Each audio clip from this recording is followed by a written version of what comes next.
Good afternoon from Yami BTV. Wishing you all well today. Sending loads of love to you. I'm just going on the move again. I've been moving around all day today.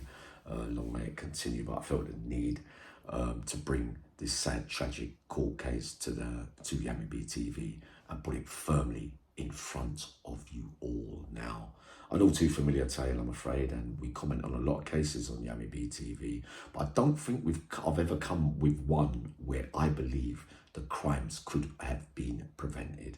I'll give you my reasons why, because I don't stick my neck on the line. Like I've done with Jason Moore, I believe who's an innocent party in doing a life sentence. That I stick my neck on the line because I totally believe that he's innocent, right? And many of you do too. And this case is so harrowing and that could have been prevented 100% totally, I believe, is because Marcus Osborne appeared at Leeds Crown Court, right, yesterday or today.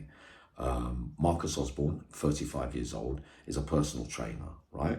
Now, he pleads guilty to 2 murders, right, on an ex-girlfriend and her new partner, right? His ex-partner's name is KATY. The new partner's name is Stephen Harness. Both murdered after a night out at the cinema. On the same night as these murders, he went in on another victim, another lady, and committed a serious sexual offence and a false imprisonment, all in one night. Now, listen to this. The telling factors in this one is that that I got close links to Yorkshire.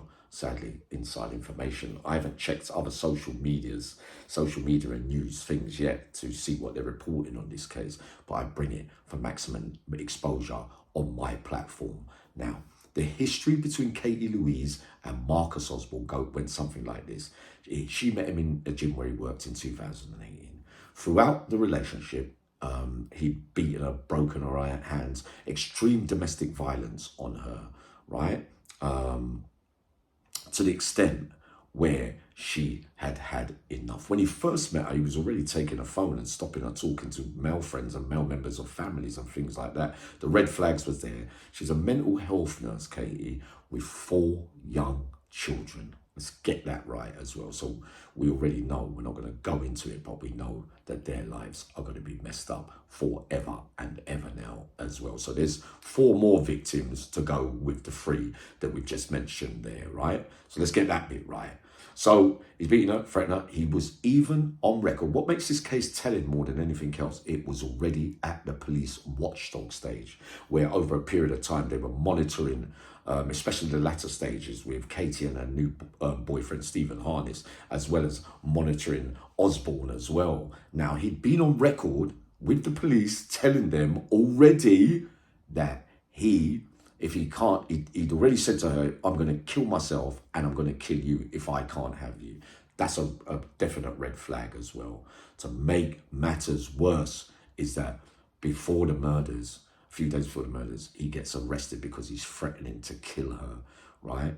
So they bring him into custody. He's lying in the police station and he's already making plans from there. Now, it's already at the watchdog stage. I've been in jail with a lot of domestic abuse cases with lesser red flag things than this, and they get kept in custody. If this wasn't a red flag, I don't know what is, right? So they release him.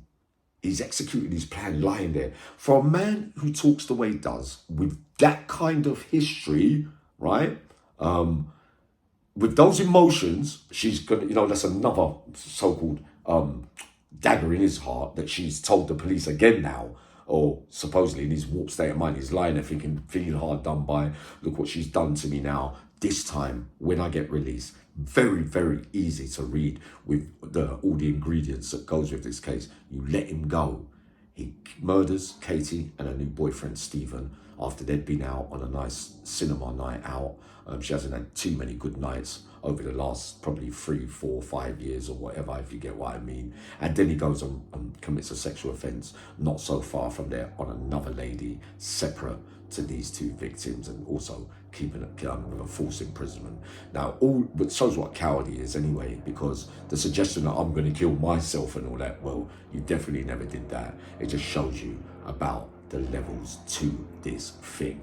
Right, sentencing in October, right? I'm not playing judge and jury here, but with the cases that we've been talking about recently on Yami BTV, you're to get a whole life tariff. 100%, you can't look at it no other way. One of the most disturbing cases that I've come across, and you know I'm good with things like that. You can't get back out, I'm afraid. So that's my verdict on it. You tell me what yours is, right? Have a good day today. I might even go live again tonight. Let me see how I feel, right? Sending loads of love to you all.